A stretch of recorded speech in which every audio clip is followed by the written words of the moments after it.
This video highlights the importance of resiliency. We will teach you what resiliency is, the impacts of resiliency, and ways that you can build your resiliency. There are many definitions when it comes to resiliency. The most general and most known definition for resiliency is that it can be described as having an individual overcome obstacles that may come in their path and being able to bounce back from them. Researchers have defined resilience as a complex interaction of personal characteristics and a support system that buffers the effects caused by an extreme situation. Now that we have talked about the definitions of resiliency, let's talk about some of the characteristics that are associated with resiliency. Some characteristics that are included with resiliency include social competence, problem-solving skills, mastery, autonomy, and a sense of future. Resiliency can impact different individuals on a positive and on a negative level. Positive impacts of resiliency can truly help foster a positive attitude in a student.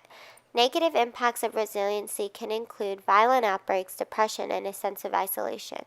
The negative impacts of resiliency can truly affect a student or an individual's life.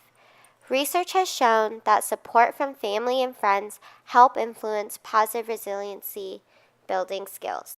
Now that we have talked about some of the impacts of resiliency, let's take a minute to talk about the contributions of resiliency and what domains of resiliency focuses on.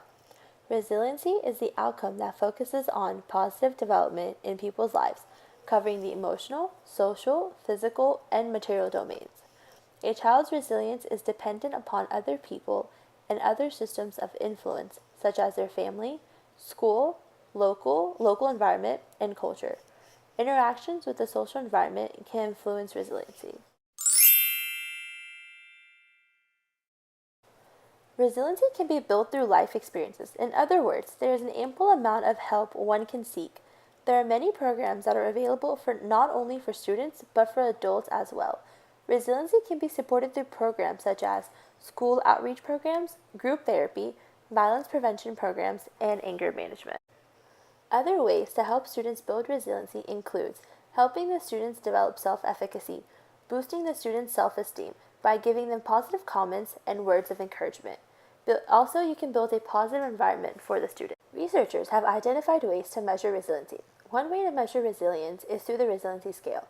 The resiliency scale for children and adolescents measures 3 mastery scales: sense of mastery, sense of relatedness, and emotional reactivity. Sense of mastery helps a student develop his or her self-efficacy.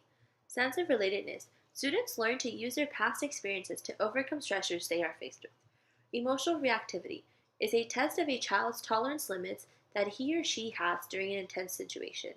The child's emotional reactivity and their ability to control is based on the presence of the difficulties he or she is facing in their lives. To summarize, the RSCA surveys children's personal experiences and characteristics that can help them handle difficult situations.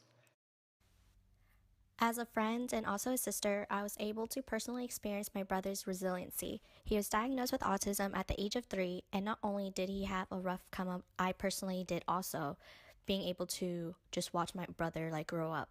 But with the help of supportive family members and a solid support system, my brother was able to overcome and look beyond his disability. Through love and patience, he began to smile a lot more.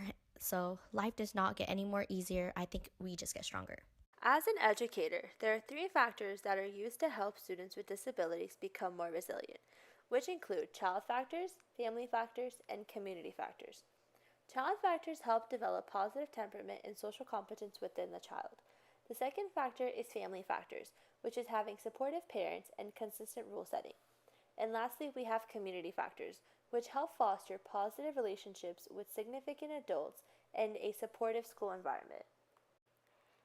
As aspiring educators, it is important to understand how critical the role of a teacher is in a child's life. With that being said, educators and aspiring educators are continuing to work towards strategies on how to better support their students.